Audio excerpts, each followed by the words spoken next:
Magandang umaga po mga kamarino at syempre mga pamilya ng ating mga kamarino. Nagbabalik po kami sa inyo ngayong umagang ito na very strong at syempre laging masaya. Diba no partner? Dapat. Magandang umaga sa inyo mga kamarino at syempre sa aking marikit na partner. Okay, marikit na partner, hindi nagbabago mula noon hanggang ngayon. Isang linggo nating hindi nakita si partner eh. Pero mukhang maganda gising eh. Kakatapos lang ng Valentine's eh. Kamusta ang iyong Valentine's Day? Trabaho eh. Trabaho. Oo nga, siguro yung ating mga kamarino, ang saya-saya rin. Kung ng Valentine's Day. Kung wala silang trabaho. Kung wala silang trabaho, di ba? Siyempre, unahin muna natin yung trabaho, pero huwag din kalimutan ang ating mga kabiyak at mga mahal sa buhay. At siyempre, gawin nating love every day. Correct. Diba? Tama. Every day. Puso every day. Diba? Well, anyway, speaking of love, Admiral, haba naghahari talaga ang pag-ibig at pagmamahal. At hindi lamang yan sa jowa at asawa, ha? Naghahari rin ang pagmamahal sa pamilya. Dapat. Diba? Dapat. Oo, yun ang una. Pamilya. Pamilya. Ano pa? Sa kaibigan, pwede. Sa trabaho, at sa sarili. Siyempre, diba? yung sarili. Yan. Self-love, diba? At sa episode na ito, dyan natin makikita yung self-love na yan. Meron ding family, meron ding self-love, ganyan. Love wins, diba? Talaga, puro love tayo ha. Love wins, diba? Okay. Para sa taong love mangingibabaw pa rin ang sigaw ng puso sa kabila ng diskriminasyon na natatanggap sa mundo. Uy, exciting episode. Ano mga diskriminasyon, Admiral? Sa everywhere yan eh. Oo. Everywhere yan. Mamaya, malalaman nyo kung bakit, diba? May quote ka dyan eh, partner. Ano nga yung quote mo dyan? Yung sinabi ni... May quote dyan, galing kay Bertrand Russell. Ang sinabi dyan, and I quote, collective fear stimulates herd instinct, herd yung sama-sama, and tends to produce ferocity towards those who are not regarded as members of the herd. Yung sama-sama tayo dito. Sige, explain mo yan, Admiral. Ikaw tagalabas ka. Okay, tapos? Tayo sama-sama, ito hindi kasali. So, yung hindi kasali, bakit? Diba? Bakit hindi kasali? Mabigat talaga. So, marami yan. Meron sa kulay, meron sa, alam mo na. Alam na natin lahat yan. Pero maganda pag-usapan yan, ha? Okay. Oo. At madalas ito sa mga kababaihan, di ba, partner? Madalas yan, kakababy. Sabi mo nga, racist, mga nakakaranas nito. Tama ka dyan, partner. Ako, sali. Hindi ka sali. Walang discrimination. Lahat. Tama yan. Lalong-lalo na sa mga ating mga membro ng LGBTQ, ano pa? IA. May plus pa. Oo. At matutunghayan natin ang isang kaantig-antig na istorya na matatampok natin mamaya. Kaya dyan lamang kayo, ha? Kaninong istorya ba matutunghayan natin ngayon, Mari? Ay, basta secret. Basta ito, kapupulutan ng aral at inspirasyon para sa ating lahat. Kaya dyan lamang kayo at dito lamang kami, di ba? At walang kukurap, walang magpapalit ng channel. So ano pang iniintay natin? All aboard dito sa... Yan ang Marino.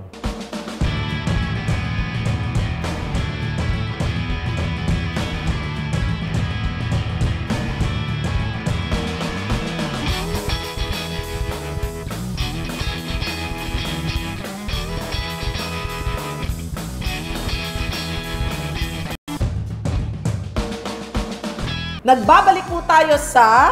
Yan ang Marino. Yun, the first and the longest po yan. At dahil first and longest tayo, Admiral, ang dami nating na-feature dito. Totoo. Totoo. Pero siguro, first time na may feature natin, yung ma-feature natin ngayon. Pero, may tatanungin muna ako sa'yo, Admiral. Sige. Kasi, alam natin, ang mundo ng maritima, talagang barako, lalaki. Diba? kahit na babae.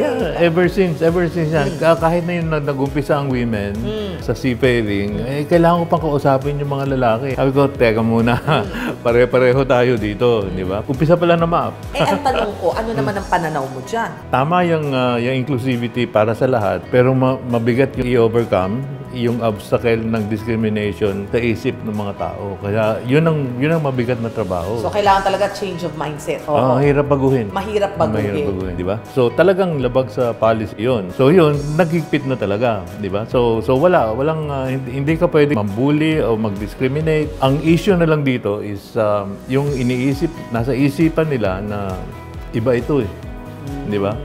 Ano naman ang ginagawa ng AMOSUP doon?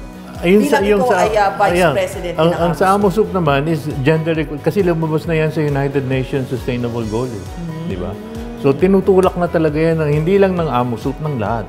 Ay, naku, ang dami nating natutunan ngayong araw na ito, ha? So mga kamarino, sa aming pagbabalik, abay makakasama na natin ang isa sa graduate ng MAAP na napakagaling. Ito, galing nito, ha? Huwag natin titingnan na LGBTQ.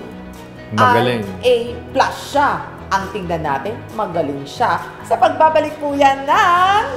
Yan ang Marino. The Maritime Academy of Asia and the Pacific continues to sail forward with modern facility, active cadet sponsorships, advanced education and trainings. And as the premier maritime academy in the country, be a future world-class marine officers. Be at MAAP, ensuring excellence at sea at all times.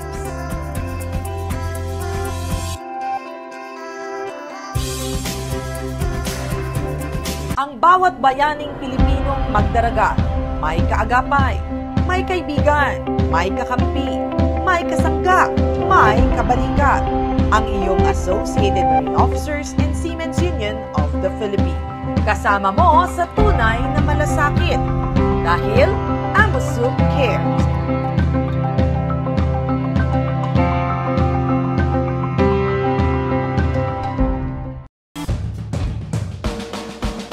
I'm sure marami sa inyo ang excited sa susunod na ikwekwento sa atin ni AJ. Kaya naman, itanong natin kay AJ. AJ! Yes, ma'am. Kumalbo ang lola mo noong panahon ng MAAP. Siyempre, nawindang ka. Opo. Okay, eto muna ang tanong ko. Kailan mo na feel na parang, teka muna, parang babae ako? Kailan mo na feel yun?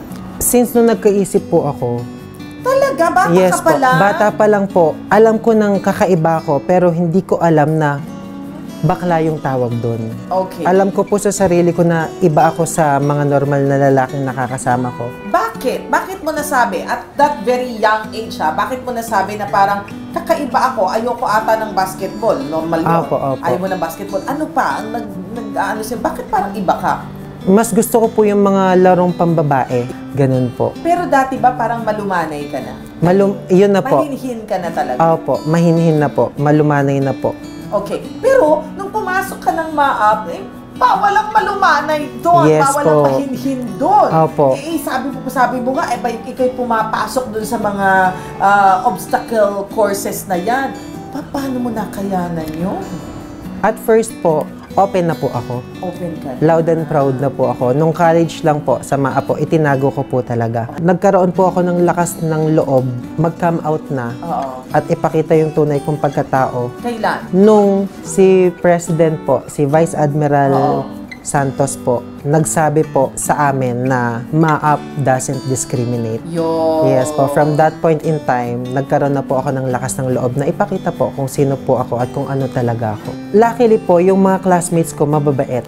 Very welcoming sila. Kahit na yung iba, nararamdaman na nakakaiba ako na wala lang sa kanila. Okay. Hinahayaan lang nila. Okay. Ano po sila, sobrang bait po sa akin, yung mga classmates ko po. Alright. And so, right now, syempre, ikaw ay nag-graduate na. Yes. So, ano naman yung pakiramdam nung nag-graduate ka? Ako, natapos ko na rin. Hindi na ito, mahaba na, pwede na humaba yung buhok ko. Ano ang pakiramdam nun? Masaya po. Nung time po nag-graduate ako, ang pakiramdam ko noon, para akong nakalaya. Pero kung iisipin ko po siya ngayon, nakakamiss po ang MAAP. Nakakamiss po sa loob ng academy. AJ, after graduation, gustong malaman ng lahat, ano yung unang vessel na nasakyan mo? Yung unang vessel po na nasakyan ko is VLOC po, Very Large Ore Carrier po. Ano yun? Isa po siyang sobrang laking barko, 160,000 gross tonnage po na nagkakarga po ng ore po, iron ore po. Ay, OMG! Medyo mahirap yun at saka mabigat yun, ha? Yes po. Kaya pala malaki. So, Yes po. anong position mo that time? Engine cadet po. Engine cadet. Yes po. Okay, going to the real world na tayo, AJ, dahil sabi mo nga, nung ikaw ay kadete, kahit na sabihin mong nakikita ng mga classmates mo na different ka, pero they were kind enough not to really expose you that time. Yes po. Eh, ito real world. Pag real world, medyo harsh ang mga tao dito. So, kailan ka naka-experience ng discrimination? On my first vessel po, as an engine cadet. Doon pa lang po, naka-experience na po ako ng discrimination po. Anong sinasabi sa'yo? Bakit daw ako nagbarko? Hindi ko daw kakayanin. Wala daw akong kakayahan na maging engineer kasi bakla ako. Mas bagay daw sa akin na nagpa-parlor na lang. O magkulot. Magkulot-kulot na lang, maggupit na lang sa parlor.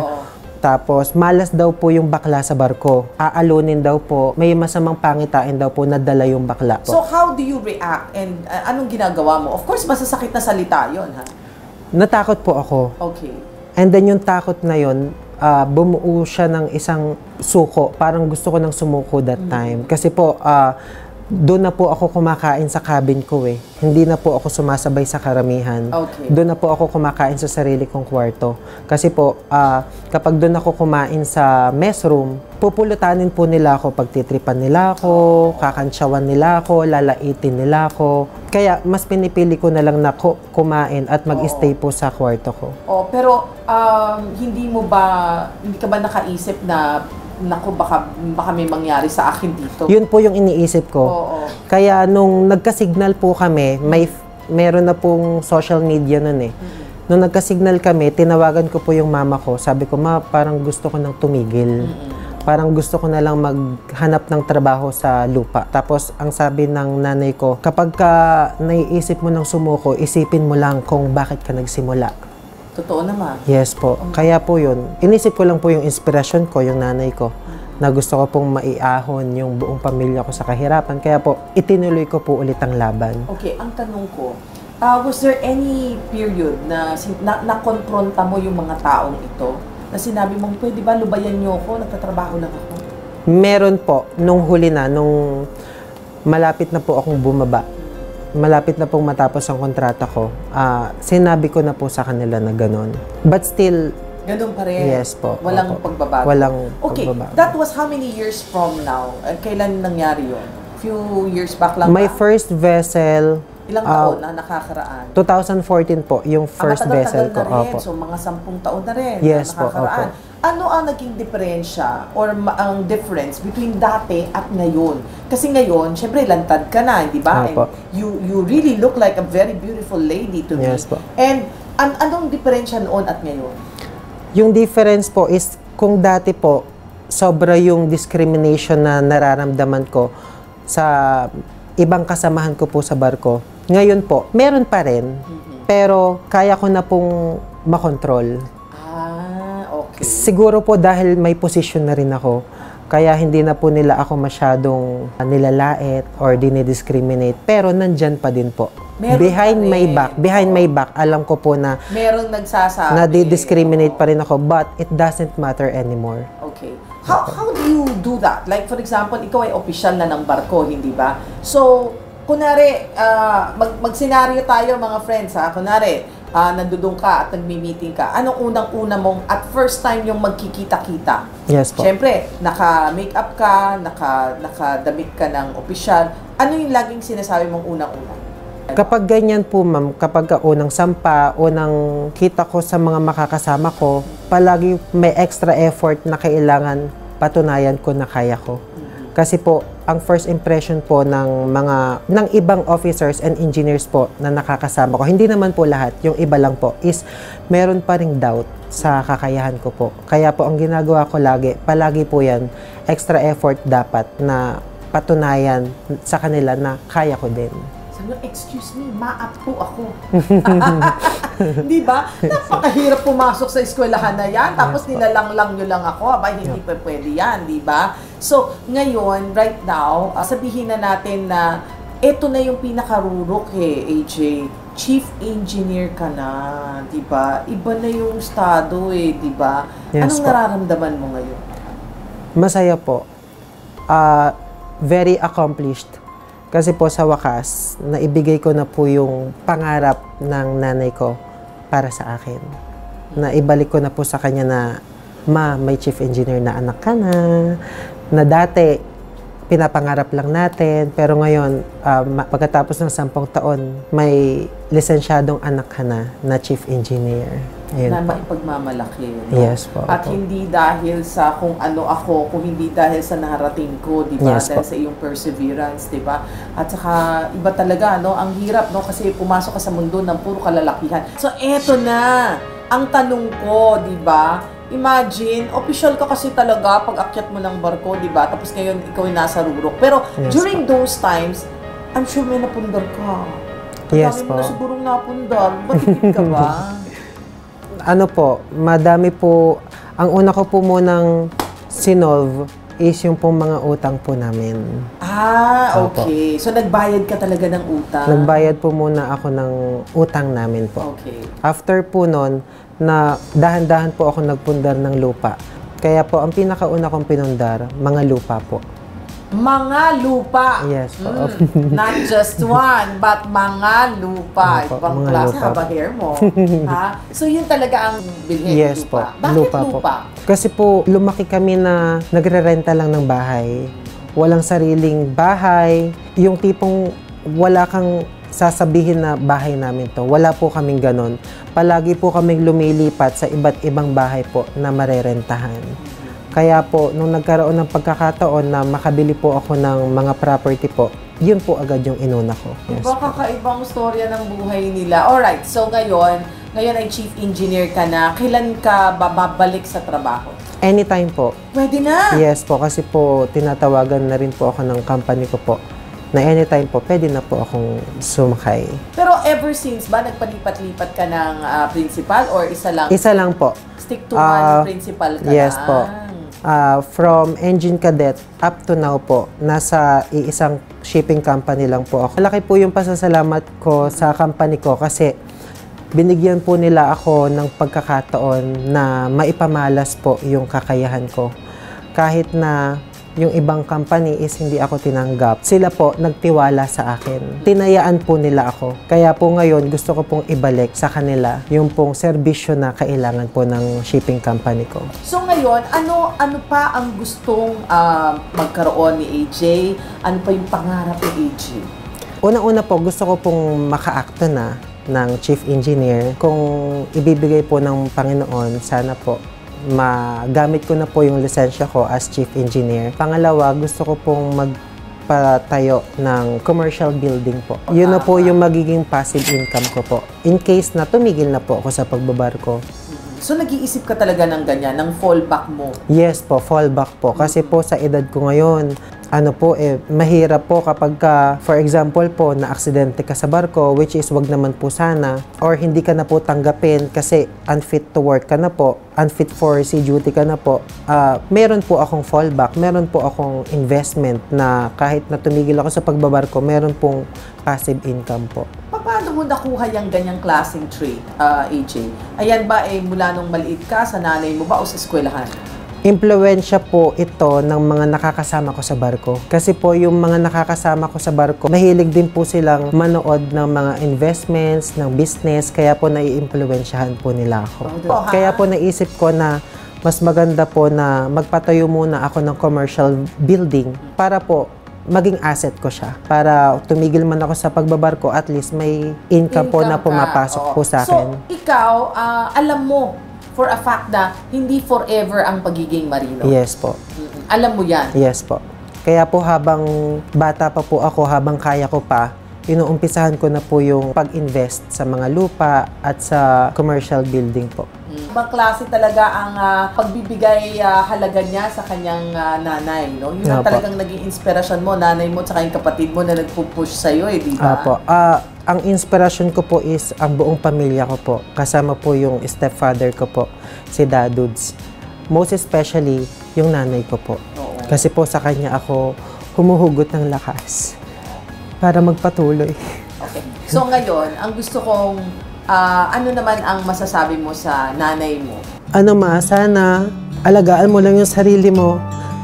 Kasi nandito na tayo. Malayo pa tayo sa posisyon, pero sa pagkakataong to, maaari ko na rin sigurong sabihin na malayo na din tayo. Kaya sanang kapit lang kasi gusto ko maranasan mo pa yung success na makakamit ko. Gusto ko pagka nakamit ko yung success, kasama ko pa rin yung nanay ko.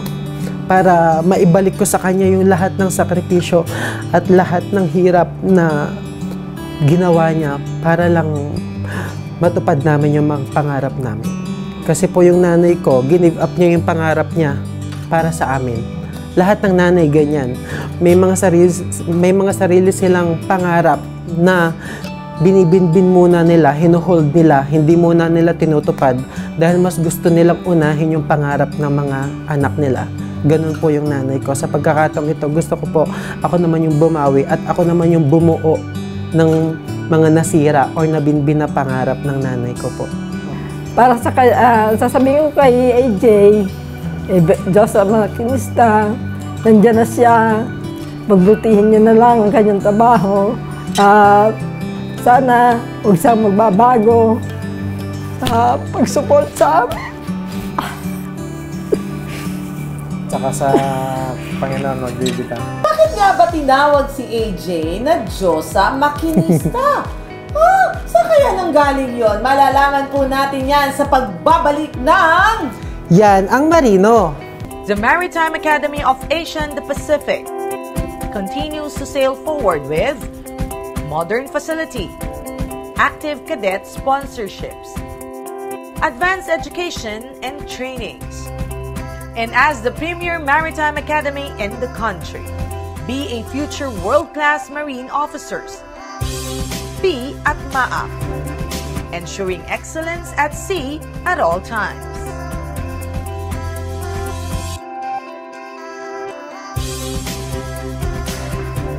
Ang bawat bayaning Pilipinong magdaragat, may kaagapay, may kaibigan, may kakampi, may kasangga, may kabalikat. Ang iyong Associated Marine Officers and Seamen's Union of the Philippines. Kasama mo sa tunay na malasakit dahil AMOSUP cares.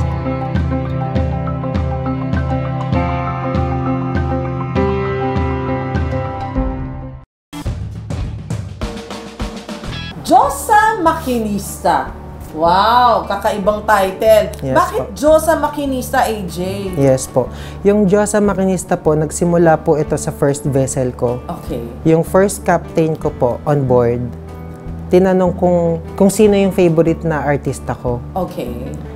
And then, ang sinabi ko po si Ann Curtis, Wow. si Angel Locsin, mga Bea Diyosa Alonzo. nga. Opo. Oo. Tapos ang sabi niya, okay, sige, since ikaw yung nag-iisang Becky or Dito, sa loob bakla, ng barko. dito sa barko. Oo. Ikaw yung nag-iisang muse namin dito sa barko, papangalanan kitang Diyosa. At dahil ikaw ay nasa engineering department, Oo. lalagyan natin ng makinista. Kaya po nabuo po yung salitang Diyosa Makinista na simula po noon hanggang ngayon po, bit-bit ko po yung bansag na yon. Okay, ang tanong ko, Opo. anong nationality nung nagbanyag sa'yo ng ganyan? Filipino po. Filipino! Yes, Kaya naman pala. Yes, So, po. ang tanong ko, masaya bang katrabaho mga Pilipino nakasama sa barko? Lahat po ng vessel na nasampahan ko is full crew po. Full Filipino po yung nakasama ko. Kaya so far masaya naman po. O, ang tanong ko, dahil ikaw daw nag-iisang muse sa loob ng barko, so ikaw ba'y nagpapasaya sa kanila? Di ba sabi nila, pagka ikaw yung nag-iisang muse, ikaw yung lagi nagpapasaya, nagpapatawa. Yes po, hopefully. Ikaw yung parang nasa center ng attraction ng lahat. Hopefully, sana po, yun po yung naibibigay ko sa kanila. Pero wala namang disrespectful sa'yo. Ibig sabihin parang, ito yung inutos mo sa kanya bilang opisyal, hindi niya sinunod. Meron bang gano'n? Dahil ikaw ay sinasabi niyang Becky. May mga pagkakataon pong nararamdaman ko at nasasaksihan ko yung mga ganyang bagay po. Pero hindi ko siya nararanasan sa mga ratings po. Nararanasan ko siya sa mga kapwa ko engineer. Na opisyal na? Yes po, na especially na mas matanda po sa akin. May gano'n. Apo, kasi po, sa posisyon pong ito, bihira po yung magkaroon ng posisyon na bata pa po. Totoo. Yes po, because I became a first engineer when I was only 29 years old po. Sana sinabi, take note! I'm MAAP. Diba? Product ng MAAP, ganun talaga, diba? So, do you take that, how do you take it? Ano ang, paano mo siya hinahandle? Hinahandle ko po siya professionally pa din. Kailangan pa din po ng professionalism na kahit na yung mas matanda sa'yo na engineer, kapag hindi ka sinunod, ikaw na lang yung gagawa para sa kanya. Para lang hindi magkaroon ng conflict as much as possible. Alright. Kaya tama yung Diyosa, ikaw ay mapagbigay. Ikaw yung mapagtiis. Yes Oo. Pero pag sa trabaho, matinik ang Diyosa. Makinista. Makinista. So matinik ang Diyosa, makinista. Yes, alright. Okay. Nako. Sige. The Maritime Academy of Asia and the Pacific continues to sail forward with modern facility, active cadet sponsorships, advanced education and trainings. And as the premier maritime academy in the country, be a future world-class marine officers. Be at MAAP, ensuring excellence at sea at all times.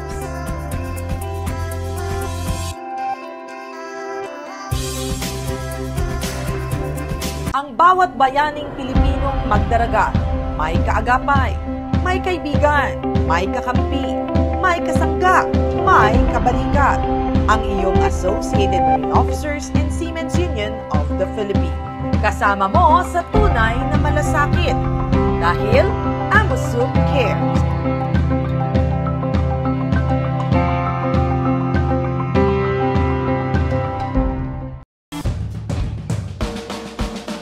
Admiral, nakakantig yung kwento, di ba? Yeah. Iba ang Diyosa. Correct. Makinista. Makinista pa. Kahit ang daming mga diskriminasyon, sabihin na natin medyo pagsubok sa buhay niya, di ba? Nagawa pa rin niya na maabot ang kanyang pangarap. At thank you daw sa MAAP. Talaga nakaka-inspire, pero nga sana hindi ka naman masyado napagod. Napagod sa kanya. Kasi ang galing niya. Mas magaling sa'yo. Mas magaling sa akin. At hindi lang yan.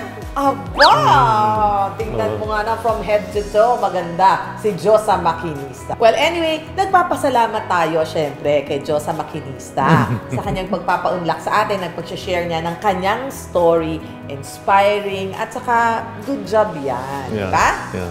Okay lang yan dahil sagot pa rin namin ang good news at good vibes para lang po sa ating mga kamarino. So do not forget ha, next week Saturday, same time, same channel po yan ha, para sa mga karagdagang updates. Maaari nyo pa rin kaming bisitahin sa ating FB page na Yan ang Marino.